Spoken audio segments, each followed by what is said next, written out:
teacups, what's brewing? Not gonna lie, I wasn't expecting to see you again quite so soon. All right, I'd say my apologies, but ooh, some things have happened overnight. Well, it was overnight for me. I actually have not been to bed. Streams stopped about 5 a.m. by the time I gotten through a lot of them. And then I was just prepping for this. And yeah, that's how the night's gone. We've stopped trying to embrace sleep and we've started embracing coffee because I've actually got things I've got to do later. So I did not make good adult decisions. So a lot's happened. A lot's happened. Some of you may already be aware. So there's a new guest star in the Foodieverse. So as I mentioned in my last react, there was a guy who had put a short up online saying, get me to 1,000 subscribers and I'll spill the tea about foodie. It was very Roman of him. Yeah, and we weren't sure about things. It was like, ooh, and I do want to preface this whole thing. As exciting as having this tea is, I do want to preface this whole thing is we don't really understand, Alaa is his name, his motivations. We know what he says he's doing it for, but we don't know his real motivations. And so even though it's like a rain shower in the Sahara, having gone through 2 months of utter boredom with foodie to finally have something to talk about, do take anything you find online ever with a big old grain of salt, because we don't really know what's going on right now. That being said, a lot of stuff happened. There's a weird connection with Nada in this. I presume when this new guy put out the call for anyone to contact him, I'm presuming Nada did. It seems that the plan was for Nada to have him on his channel to try and drive some views to Nada's channel, one presumes.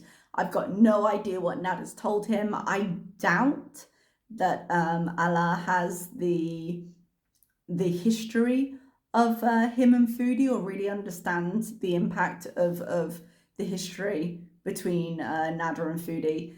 And so he's probably only got what Nada's told her. So he's probably only got what Nada's told him, which is obviously going to be a very particular version of events.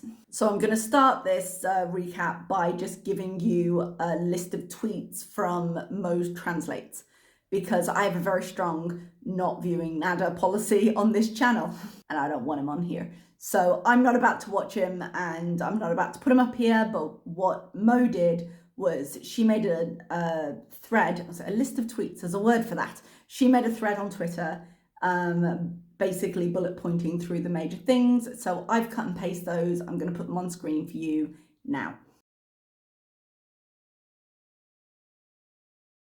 As I did just say, take everything with a grain of salt. Nada has no reason to tell the truth and every reason to want to drum up drama. So I am not inclined to believe him on his very best day, but that is apparently what was going on from his perspective. So while Nada was live on his channel, Alaa was live on his own channel. So this is all going to get a little bit confusing. So they were running live simultaneously, and during Alaa's live, Nada was actually calling him and they were trying to figure out going live together. And then I think Alaa changed his mind. I don't know if he actually did end up going live or not. But if he did end up going on Nada's channel, I do not watch Nada. I'll catch up with that. I'm going to say tomorrow, but later today, I guess. But he did go live for, I want to say, hour and a half, 2 hours, something like that. And he had a lot of stuff to say. I have got pages of notes, pages and pages.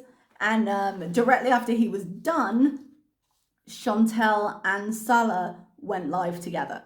So we had the Nada stuff, then we had the Alaa stuff, and then we had Foodie's response to it. So we had a lot to get through. In terms of the tea from Alaa, I've made a list basically because there was a lot to get through. He told us a lot.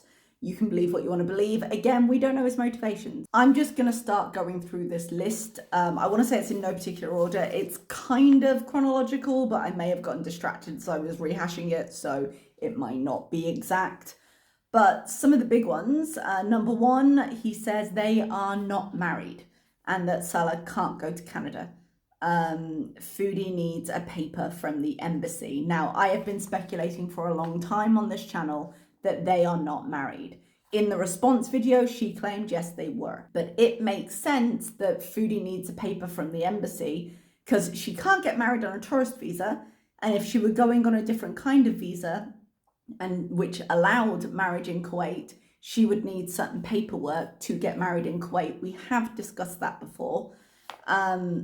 I thought during my research on how you get married that she wouldn't need the paper from the embassy. Apparently Canada doesn't require it, but sometimes that message doesn't get through. And when you go to actual immigration services, they say, no, you need these things. And it ends up being a bit of a back and forth because certain regulations don't get updated correctly or what have you. The long and short of it is Foodie cannot get married on a tourist visa. So she can't marry him here. The second thing he said was Foodie gave him, Salah, money when she got here, then more after a few weeks. Now, in the notes from Nada's live, Mo said that, God, this is so high school. Mo said that Nada said that he'd given him money and then a few days later given him some more, I do believe.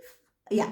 So the note says Chantal gave Salah 4,000 Canadian when she got to Kuwait, then another 5,000 a few days later. Here, he's saying a few weeks later, and that would make more sense to me because she flew on the 31st of October. She might have landed 1st of November, so she would have brought some money with her, which apparently she then gave to him. And if we then went 3 weeks forward, that would be YouTube payday. So it would make complete sense that she'd have another influx of cash at that point. Also, they waited until she gave him the money and then bought the rings. So this is something Foodie likes to do, the technical truths that aren't really truth in spirit, where she's like, I haven't paid for anything since I've been here. No, but you've given him the money to pay for things, which, yes, isn't quite the same, but isn't quite different either. So she gave him money and he bought the rings, apparently. Oh no, my computer has just decided to die. I don't know, I'm full battery. It's just having a fit. Okay, that's somehow not better, but okay, no, we'll leave it, it's fine. It's all right, I've got some things on my computer, I've got some things on my notes. So Foodie's been paying him. He did explain about asking for a number because something Foodie had said was that he tried to get my number behind Salah's back. It's a big no-no. He wanted me. That was her big excuse. They always want her. He said, and this would actually go in line a little bit with what Chantal was saying about him being a bit of a clout chaser, which the fact he played this out online kind of agrees with, in that they had been talking. It was nothing untoward. He did this in front of Salah. Salah knew. And he had asked for a WhatsApp so he could send her a video link of his channel so that she could shout him out. And apparently she wasn't very comfortable doing that, which given her community, I would be uncomfortable too. But she turned it into this kind of very shady, oh, he was trying to get my number as my husband's standing there, like very untoward. And he's like, no, because you just want to be friendly. Like, you don't hide that stuff, but for this reason, in full knowledge of the husband, it's absolutely fine for him to be going, look, I'll send you the link, can I have your WhatsApp? But again, we'll get into the legal stuff in a minute. But right now, Chantal and Salah have no good reason to give him the benefit of the doubt because it doesn't benefit them. But we'll get into that. So Alaa claims that Salah, very similar names, wanted to go to Canada and to build a YouTube channel. He told him directly. And at some point, and I've forgotten to put this in the notes, so I'm going to say it now before I forget it, they were saying, you know, are they really in love or is it business, essentially? And Alaa said, look, I can't tell what's in somebody's heart, but she was here for business. So, you know, implying very heavily, if not outright stating, that, you know, she bought and paid for him, essentially. On the exchange, one presumes, of taking him to Canada and starting his YouTube, which appeared to be the promises she made him. And he has been working very hard on the couples channel. She has a very good income. I mean, I know Kuwait's been hard on it, but she had a very good income from YouTube. And it's very tempting for people to be like, oh yeah, start YouTube and get easy money like me, which is, I think, what she sold him on here. You know, her dream of the couples channel. Yeah, we'll get the couples channel. Look, I'm making thousands. We'll make more from here. You won't have to work. Come to Canada. Easy life. You know, bit of give and take. Everyone gets what they want. He does tell us some shady stuff though. Number 5 on my list, he invited Salah to bring Chantal to clean herself at his house so that she could shower because she didn't fit into the shower in their old place, which it was a one room and we didn't see any evidence of a kitchen. So I'm guessing there were shared kitchen shower facilities. And I don't know how they were built or how it figured out, but apparently she couldn't use them. And again, when Chantal talks about like defending herself and kind of how it's done, she always ends up attacking the person, right? But this is the power of like saying everything without saying it. Saying, oh, I invited her to come shower at my place because she was dirty and stank. The implication, because he said a few other things in the live, I haven't written them all down. Something about her clothes and how they washed them, and after they washed them, they still smelled. And a few other things that just very much led to the idea that she could have been cleaner. Let's put it that way. And he was saying basically, look, I don't blame her. You know, God gave her the body. I don't blame her, but, you know, it's a problem. We have to deal with it. And that was another thing he said about she got to his house because she went to his house and they had like some food and stuff. And they brought in like extra cushions and another table to be closer to her so she'd be comfortable because she didn't appear to be able to sit and eat comfortably. And so it's that stuff which like, because he's proving basically how friendly they were to her and how unnecessary what she said about his wife was, which I don't care if they were friendly or not. It was unnecessary what she said about his wife.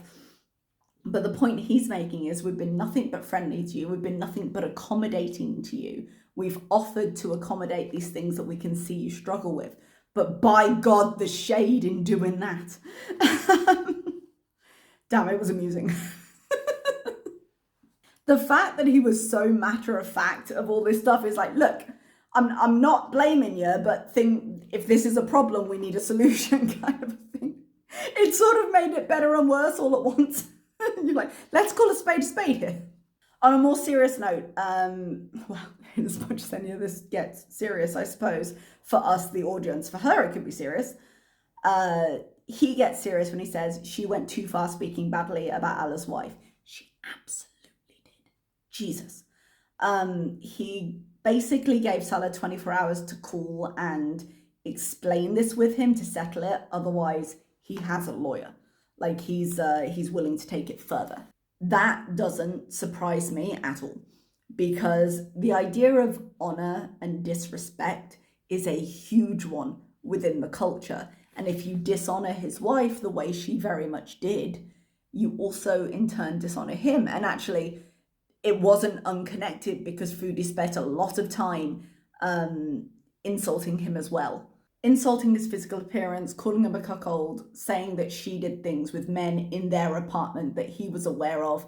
Like we talked in the last recap about how serious that was. It does not surprise me that a lawyer is involved.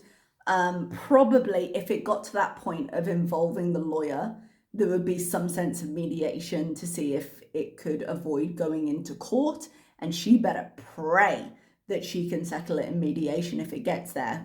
I'm assuming it would get there after their live, to be completely honest.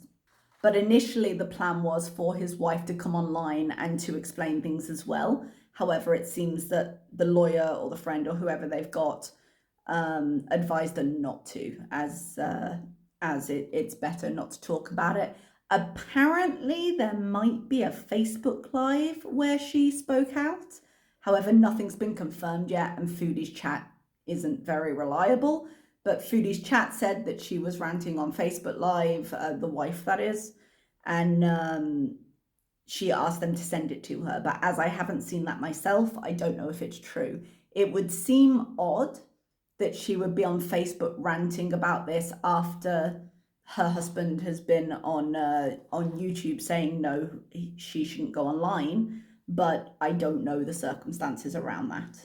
So he did give Salah a chance to basically, come and humble yourself and say sorry and what have you. What he says about Salah is actually kind of reasonable. He claims he loves Salah like a brother, not just a friend, and just wants him away from Chantal's influence. He thinks that Salah will go back to being himself once she's gone. Apparently, since she's been here, he's been very different. He's been quite obsessed with kind of YouTube and building the YouTube, because that seems to be a big reason why he's willing to connect himself with Chantal. He says also he gave a chance to Salah to sort it out, like to come own up to his mistakes and restore honor, I suppose, because the house they're currently in is in his name, as in Foodie isn't there officially because they're not married and she can't do that. So if they pursue something in the court about Chantal, then her status as not being there legally is going to be a bit of a problem. Now, Chantal's response to the fact that they weren't married is, there are many different types of marriages here and there's ways around, and I think you're reaching a little bit there, my love.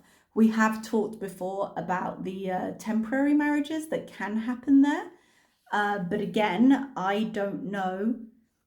In as much as they're not legally binding in some ways, they're more of a kind of religious get out of jail free card than a legally binding thing. They certainly wouldn't count in Canada. So legally, I don't think she necessarily has a leg to stand on there, especially as the problem she has is a catch-22. If she's not married and she's there on a tourist visa, then she's not married. But if she is married in a legal way, she couldn't do it on a tourist visa, right? So the problem still remains, which means that any marriage she had couldn't be a legal one. And if it's not legal, she can't be there. It's it's a bit of a thing, yeah? So Alaa seems at the end of his rope in many ways with this, and there's a voice note that comes up in the next live that would explain that a little bit. But basically, he didn't want to do this to Salah. He still considers Salah a friend and an important person, but he can't stand for this, and unless Salah contacts him and sorts it out, he will take matters into his own hands. He doesn't want to, but he will. He does talk a little bit about potential money issues, because he was using as an example of how he'd helped Salah some of the things he'd done. And one of the things he did, like when Foodie was coming to Kuwait, Salah had a single bed in his apartment, and he was like, I need to get a bigger bed and things like that. So Alaa had just bought a bed for himself about a month ago, so it was still quite new. Even though it was technically used, it was still pretty new. And he agreed. He was like, just take mine because you need it quickly. He sold it for him very cheap, considering it was a brand new bed. And then he went to IKEA and he bought a brand new one, even though it cost him twice as much as what he sold it to Salah for. And that wasn't even counting the mattress. He just went and bought like a wooden bed frame, and it cost him twice as much as what he'd sold the whole bed and everything to Salah for. But he's a friend, he doesn't mind doing it, and it's okay. And then there was some complaints, basically that Chantal broke the bed, and Salah was calling him saying, hey, there's something wrong with the bed, it's making a noise. And he's like, look, it worked when it left me, what do you want me to say? Which was causing a little bit of friction. There was some other money things as well. There was a claim that when they went camping, which is a talking point that will come up later, that they were meant to pay their share for the camping, and actually they didn't really. And her behavior at the camping was also an issue that may have started this whole thing, really, which we'll talk about in a sec. But one of the things he claims they did was the next day, they left before everyone else woke up, but they also took, like, in the main area where they'd shed everything, they took all the water and they took all the tissues. So everyone woke up and, like, the water and the tissues and things weren't there anymore. And they're in the middle of the goddamn desert, and they don't have their supplies. I don't know if that's true or not. Chantal, of course, sustains that it wasn't. It seems a stupid thing for him to lie about, but we've seen stupid lies before. But it wouldn't actually surprise me, and I do think pretty badly of her character, so I am biased here, hands up. It wouldn't surprise me if she thought, oh, I need some water for the journey, let's just take this. Hadn't thought of anybody else. And it's these petty things, these little things that really eat at people and really annoy them. So if you've got any other things that maybe you're turning the other cheek on, and then these things can really be sort of the straw that breaks the camel's back, you know? But back to the potential money issues. So apparently they didn't pay their share for the camping, and there's been a couple other things that have happened. Allegedly, the reason that they moved out the other apartments so quickly was because Salah couldn't pay the rent, and they had to move out quick. And also Salah had quite a new car, like either this year or last year's model. And he was, well, his version of events is he was on an installment plan, and instead of being on an installment plan for 6 years, which I'm guessing he would want out of if he wanted to leave for Canada soon, oh, the hope, rather than have installments and have it on, like, I guess, a loan he was repaying, he sold the car and he just bought like a bit of a beater that was fully paid for. So he switched cars for something cheap.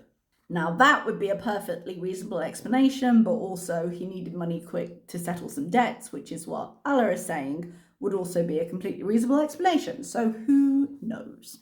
So it seems like Salah expected to go to Canada quickly because he quit his job and he sold his car. Yeah, he just seemed to be preparing to leave, and he was expecting to like show her around for a month or two, for them to get married, so just sort out getting married while that happened, and then she would go home and he would follow soon after. So yeah, they were going to spend a little bit of time in Kuwait, but it wasn't intended to be like a long-term thing. They were leaving. He made preparations to leave. But as we've discussed, marriage can't happen on a tourist visa. She can't change her visa so long as she's there, and she doesn't have the paperwork to marry, and that's what ultimately it comes to. Apparently she did go to immigration. They went to immigration and immigration refused him, and Alaa was making some kind of vague sentences, but that his name was at immigration now and that there's no going to Canada. So I don't know if in the attempt for the application, now his name is on some kind of list as having been rejected. I don't know. But the paperwork she's got now, it's impossible for her to process anything. They would have to be married for her to come back on anything but a tourist visa. And so long as she's on a tourist visa, she can't marry. It's just, they're stuck. To be honest, I think Foodie misled Salah before she came out. Because remember, they didn't know each other that long. And the only reason to move that fast is if they had made a business arrangement. Because Salah's expectations seem quite clear. It's like, okay, so we'll go to Canada and you'll help me start a YouTube. And in return, this happens, you know? Now, we've seen Foodie use money as a tool before. We've seen her use it to control people before. And what I think is that Foodie set herself up as a big roller before going out to Kuwait. She turned up with this $4,000 or whatever she gave him. She was like, yeah, no, we're going to take care of this. So it all started very well, but I do not think for a second she was honest with him about her finances, and her finances are what's going to hold all this up. Yeah, she does talk about her finances in the next live, so we'll discuss that. But I think he was expecting to go straight away, and then she gets there and she's like, oh no, we can't do that. No, I don't have the right paperwork for this. We can't actually get married. We can't do these things. So they've got the rings for show because they're not meant to be living together. Oh my God. But nothing's actually happened. And I imagine that's quite frustrating, to be honest, but he's committed to it now. So I think there were a few other things and some other kind of little sketchy pieces of shade. I haven't written everything down, but let's move on to Foodie's live. So Foodie has a live called Let's Bees.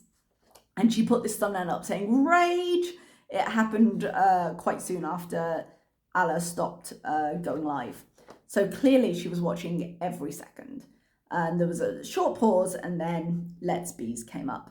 So the first interesting thing here was that Salah was actually on camera this time. So prior to this, Salah had been on the chat a little bit during the initial rage, but he hadn't been on camera. And as Foodie said, because it could be difficult for him because she knew damn well what she was doing. But this time, clearly, they've discussed this and they've made the decision to try and ride this out and to make their own threats to see if they can kind of wriggle out of it. So now they're a united front. If they don't fight this, then they just have to deal with whatever the consequence is, and they're not willing to. So they have to fight it. So he starts by saying it's 99% against the truth. And she adds, and against the law. And I'm like, well, you'd know all about that, wouldn't you, Foods? He tells Foodie to smile. Like, he starts up and they're getting ready and he goes, smile. And she goes, oh, yeah. I was like, oh, okay. Don't look rage-filled or worried. They say he's spreading vile lies. And I'm like, vile lies like your wife sleeps with 4 guys in front of you? Those kind of vile lies?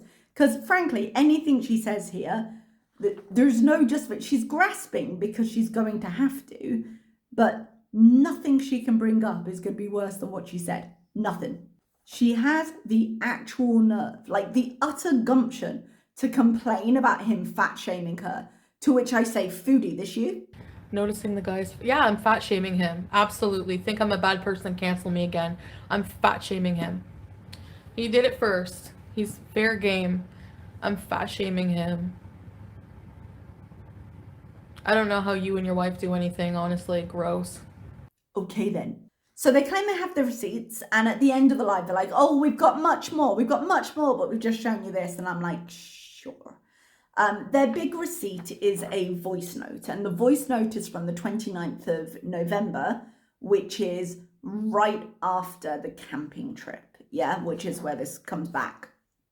So he sends a voice note, and he is clearly angry. And he's saying that my wife and Murad's wife, who is a third friend that is apparently in business with Salah, which is a whole other thing, is not the maid for your whore wife, and take the picture of my car out of her video, basically. So there was a lot in that, and it's a bad message, but there's a big difference here, is that message is not public. The point of this is that Foodie broke about 6 defamation laws, but there's no defamation without fame. Fame requires publicity. These statements were public and therefore cannot be defamation because there's no damage. The point of defamation is it damages someone's reputation publicly. If they're not public, they can't do that. It's certainly not pleasant, but he's clearly angry. And that's what I say about if what he claims is true, which is that they came there. And bear in mind, we've got Foodie's perspective from that camping trip where she said, no, they wouldn't let me help. And then, I had a migraine and I had to go lie down. That's her version of events. But if we take those actions and those facts, they could definitely be seen from a different light. Oh, I wanted to help and they wouldn't let me, may have been a large misinterpretation of those events. Maybe they did expect her to help. Maybe when she says, oh, I had a migraine, I had to go lie down, to her that seems completely reasonable. To them, it looked, or if she asked for something while she was, or if she wasn't helping, may have looked like she expected to be included and waited on, even though she wasn't participating. So it could, at its most innocent, it could just be a genuine misinterpretation of social and cultural cues, which would be an understandable thing. She is new, not to society in general, but she's new to the culture. She didn't understand the expectations. If that were the problem in isolation, I could understand her getting it wrong. As for the car, and as for his angry message, it sounds to me like the worries and the issues he's had with Saleh being with Chantal have kind of built up over a time. Oh, another thing he said was that for 2 weeks after they got there, Saleh just didn't take her to meet anyone, didn't show her off, didn't introduce her. He was keeping it very, very quiet, which you got to ask yourself why. You've got a new wife, you'd want to show her around, you'd want to introduce her to your friends, but apparently not. But clearly the issues have been building for a while, I would guess, because we've gotten here. And those voice notes were a long time ago. And if this was all for clout, if this was all for an audience and a drama and it was all lies, Why was he so angry? What, over a month ago now? There was no audience then. There was no one to perform for. It was just him and the friend he considers a brother, if we're to take his words as true. And if I want to believe he has a genuine reason for doing this that isn't just I want to build my YouTube channel, which is entirely possible, I'm guessing like Alaa is kind of Salah's Shannon, in that Shannon claimed she just got frustrated with Foodie and she tried to reach her, and then eventually she reached out online because it was the only way she would pay attention. So yes, Alaa probably wants to build his channel, but it may be having done all these things, and Foodie and Salah both say they started ignoring him, maybe this is just the way that he felt he could get their attention. Funny how Foodie attracts these kind of people, huh? So you've got this happening in the camping where maybe she was misinterpreting social cues and acting a bit entitled when she should have been helping and she should have been doing things, which is an understandable mistake, but it's also Foodie, and she tends to be someone, who was it that described her as abrasive? I was like, oh, perfect word. She tends to be a bit abrasive.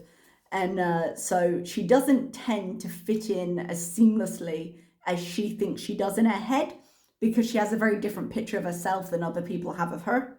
And I could see that coming back to bite her. So when you have like a concern that he has had, let's see, Foodie arrived November 1st. He didn't introduce her for a couple of weeks, and then they hung out at his place. So they must have met a couple of weeks before the camping. And then Foodie said that she'd only met him a couple of times. So in his house, then the camping. So they've had 2 weeks after meeting her between house and camping in which his concerns would have built. And then you've got Foodie coming to the camping, acting a bit entitled, them not paying their share, then taking the water and the tissues on the way out without telling anybody.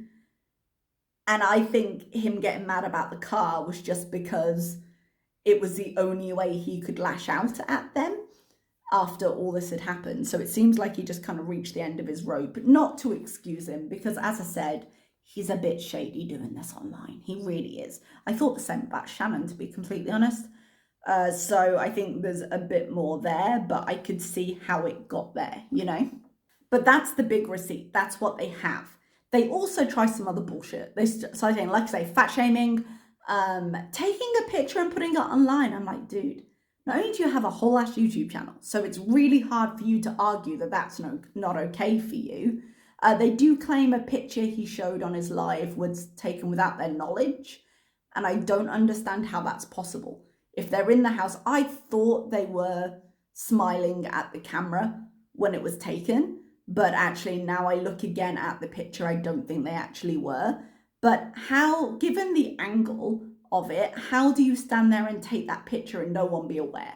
I don't understand how that would be possible. But Chantal claims, oh, no, that's not allowed, which it's not. We talked about that. We talked about the sensitivity of that. But one, Chantal is Canadian, and two, she has a YouTube channel. So I feel like the standards in terms of the propriety of it would be different. Although she is in Kuwait, the rules still apply to her, because I can't argue on one hand where you can't do it to someone else because you're in Kuwait, no matter what your nationality is, and then say it doesn't apply to her. But I think it would be a lot harder to argue in her case because she lives her life online. So I don't think that's going to help her very much. He does at one point, one of the voice notes, he's like, I should come kick your door in and tell you this, because he was angry. And Foodie's like, and a threat, you know? And then she's like, oh, he spoke about us for 2 hours on live today. And I'm like, dude, he spoke about you after you spent an hour and a half putting his wife's picture publicly online with the word whore next to it and calling her by her full name. Like, if there was ever justification for talking some shit, I would say in response to that. And actually, as I say, he implied a lot. He told a lot of stories that led to certain conclusions. But if you wanted to argue while he spoke about me online, it would be very hard to pinpoint something nasty he said. In direct opposition to her, where it's more than easy to be like, yeah, she called me a dog. and then she translated it to make sure the message went through. I mean, I realize it's hard for her to understand, but public and private are different. He may have sent a nasty message to Salah, which Salah didn't have to share with her. Salah could have just said, hey, take that out because his car is in it. He didn't have to play the message for her. He didn't have to tell the message to her. He could have just kept things moving smoothly and been like, yeah, take this out because it's a bit too personal, or blur it or whatever, and not gotten into that. But Foodie, as the live goes on, is trying to turn this into a case of harassment. But she's already said, he sent this message November 29th and then we ignored him. So in terms of harassment, she's never ignored a thing in her entire life. So I don't think that's true for a second. I don't think she would have been able to let it go. But she's claiming he's been harassing her and they've been ignoring it completely because they're so innocent, clearly. After all, she does have a history of turning the other cheek. This is where my notes get messed up because I wrote on the back of the wrong paper. Hang on. Oh, here. Foodie addresses her taxes. So she says, I know about my taxes because people are talking about sponsoring him. She's like, I have a court date on January 30th to discharge the bankruptcy, or to talk about the bankruptcy, which is an interesting differentiation because is there a possibility, if anyone knows Canadian law, is there a possibility that she could go and talk to the courts about this and they could refuse to discharge it? Is that on the table? Because she does have unpaid taxes and she does have undeclared earnings. And so I'm guessing when we say discharge the bankruptcy, that would be an issue. But regardless, she's got a hearing on the 30th of January, she says, which is, I'm guessing, why she has to go home, and she has to go home on time, which has interesting connotations in terms of the lawsuit they're trying to potentially start, because if she's in an active lawsuit, she's not going to be able to leave Kuwait, I don't think. I believe in Saudi, if you had legal proceedings, you couldn't leave. I don't know if that only applies to like work visas or what being on a tourist visa does. I'm not sure. But I knew a woman who got into a legal battle and then couldn't leave Saudi until it was resolved. And could you imagine if fighting this in court prevented her from going back and sorting out the bankruptcy that she needed to sort out in order to sponsor Salah in Canada? I feel like there's a delicious sort of circular connectivity to all of that. But she claims in terms of her taxes that one, she got them reduced by 25 grand because of expenses. And I got to call bullshit on a few of these things, right? One, that's not exactly reduced. When you claim expenses, that's a possible thing. But to claim expenses, you need paperwork.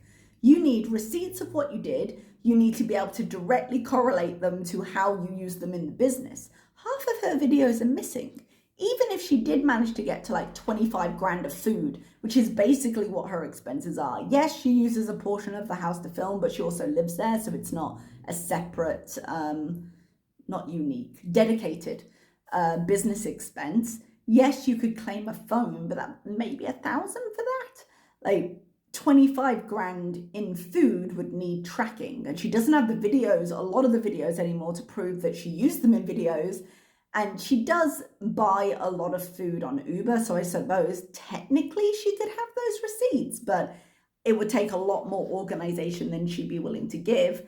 And also, even if it was reduced by 25 grand, the last time we were on here, we looked at Foodie's taxes, not the last time, as in, 8 hours ago when I did the last trade. I had to say yesterday, I don't even know where we are.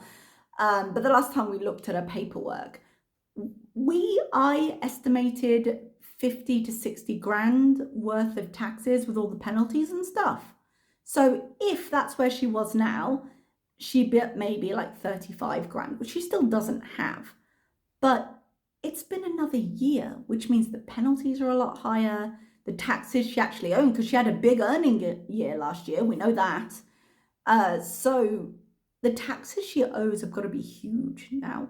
With all the penalties, with the fact the percentages will all be doubled, with the fact she hasn't paid, and the fact that she earned a lot because she doesn't seem to understand that taxes work on percentages. So if you earn a big amount of money, she's like, I earn a lot of money, don't worry about it. I'm like, yeah, but it's a percentage. If you earn a lot of money, you get a lot of tax, you know? She's still going to have a very significant amount to pay. And I don't care what payment plan she's on, like she's going to have a significant amount to pay. Now, they might allow her a payment plan. I wonder though, if she's got to do a payment plan, would that count like the penalties? Or where they have to be dealt with separately? Sometimes I think, actually, I don't know. I was going to say, I would think that they'd make her pay the penalties as a punitive measure, and then she could payment plan the rest maybe, but I don't know if that's true. It might just all get rolled in together. Which led me to another thought which got me quite distracted from this, which was, if it all got rolled in together and she was doing a payment plan, how long would that payment plan go on? Because she's then got to save for the next lot of taxes. Like, how would she'd be paying forever. But it didn't sound like any organization was in place at the moment in terms of having made that payment plan. And if her, because I'm assuming she'd have to file taxes. I don't know what the dates are like in Canada. In the UK, okay, this is how I file taxes. In the UK, you can file your taxes anytime after that financial year ends. So right now we're in 2023, yeah? So the 21-22 tax year finished in April last year. I filed taxes actually when I got here, and that because I wanted a few months so that I would know how much and I could take it out of my paycheck and I could plan for it a little bit better. But you can file at any point. But in the UK, if you're self-assessing and you file taxes, you owe the payment from the last tax year by January 31st of the next tax year. The limit is a bit earlier if you're paper filing, but if you're online filing. So when she said, I can set up a paper plan, if Canada has a similar system that you have to pay by, she would have to do that pretty quickly. Otherwise, she's going to be late with that payment. I mean, she's so late with so many payments, maybe she doesn't give a shit. But if her hearing is on the 30th and she rocks up to her hearing and she doesn't have something in place of her tax for her taxes, proving that she's taking care of her taxes, I feel like that's going to be a big problem for her. And if she's in Kuwait until like the 20-something, I don't see her getting that in place. Now, she did at some point have an accountant. It might be that she'd be able to communicate with her from Kuwait, but it seems like it's going to be a big mess. In reply to, I gave Salah 10,000. I mean, Nada says 9,000, but it's Nada. I'm not even going to answer that. And I'm like, that's not a no. That's very much a sidestep. And Salah says, that Alaa didn't have a right to talk about his job, which technically he didn't. And he says, aside from my job, I have a 50-50 split with my friend in this business. Now, in order to run a business in most Middle Eastern places, there has to be a controlling interest by a citizen of that country. In Saudi Arabia, like the reason that HSBC is called Saab Bank in Saudi Arabia, Saudi British Bank, is because it's 51% Saudi owned, because that's the only way it can run legally. So when he says a 50-50 split, that can't be legally true, but it may be that his friend owns the controlling interest, but they split the profits 50-50. That would make sense. Sorry, something just flew past my window and distracted me. So he runs a perfume business, and I'm sitting here like, they start joking about how people can put their names and they'll put their names on the perfume for them. And I'm like, dude, that's a merch idea. Why have you not been doing personalized Biza merch with people's names on it? That, like, get yourself in business, friend. But they do say, and I'm going to leave this here for the hilarity because there's no way it can be true, they've also taken legal advice. And I'm like, bitch, he did his live 2 hours ago. Yeah, 2 hours. Or however long since they went live. Yeah, there is no way in the time that he revealed he was talking to a lawyer that they were able to go get legal advice. I'm sorry, I don't believe it. Now, he did claim that he'd given Salah 24 hours to talk to him before he moved forward with anything to give them a chance to settle it between them. And Salah clearly hasn't responded to that. So maybe they had a bit more time to try and prepare and get legal advice. Or it might be that after Chantal raged, that Salah was shitting himself and was like, we need a lawyer, because he knew how far that had gone. And Foodie did say, it's riskier for him because he lives here. So we don't know to what extent they pursued that, but I don't believe for a second. I think he's lawyered up. So they're saying they have, and they're like, oh no, don't worry, it's behind the scenes, we can't talk about it, even though we're on live. And I'm like, if a lawyer is saying, like, a lawyer said to his wife, don't talk about it. So she wasn't on the live. So what are you two doing right now? Because surely saying, okay, no, we shouldn't talk about it, but showing you the only receipt we have, and then at the end being like, oh, no, we've got other receipts, isn't going to be very good. Yeah, it's just not going to make sense. So I don't believe that. I don't believe they've gone to any legit lawyer. You would have to send her at gunpoint to get professional help for anything. So I don't believe this is the moment she makes a fantastic change. I could believe that Alaa would be worried enough to perhaps pursue it, but it was a very quick timeline to actually go get a consultation. You'd have to make an appointment or something, you know? But I don't know. Just as I don't know with Alaa, when he says he found a lawyer, he could have, because he was on the same quick timeline. It hasn't been very long since Foodie raged. But if it's a case of, I have a friend who works in the law who can give me advice, so it moves a bit more through a friendship circle rather than an official, I've gone to an office, things could move quicker. And if he's got a connection like that, Alaa might have a connection like that. You don't know. A lot of things in the Middle East tend to run on who you know, so it's entirely possible that they've got connections in that way. But anyway, so that's what happened overnight, friends. There were lots more in terms of bits and pieces. I think I've covered the main broad strokes. If you want to go and watch their lives, you are of course welcome to. I'm sure more's going to come up. The one thing is she did stay calm for the whole second live, but he was sitting right next to her. If he's picked his side and it's her, he needs her to not be herself for a while. So he's sitting there, he's telling her to smile, and he's ready to nudge her if needed. Because the biggest problem they've got right now is Chantal not being able to control herself, because it's already going to be a really, really hard sell to fight anything for any reason, given what she said in that live. So I will be interested to see how this turns out. Oh, but isn't it nice to have something to talk about? Okay, everybody, thank you so much, and I will leave you there. Bye-bye.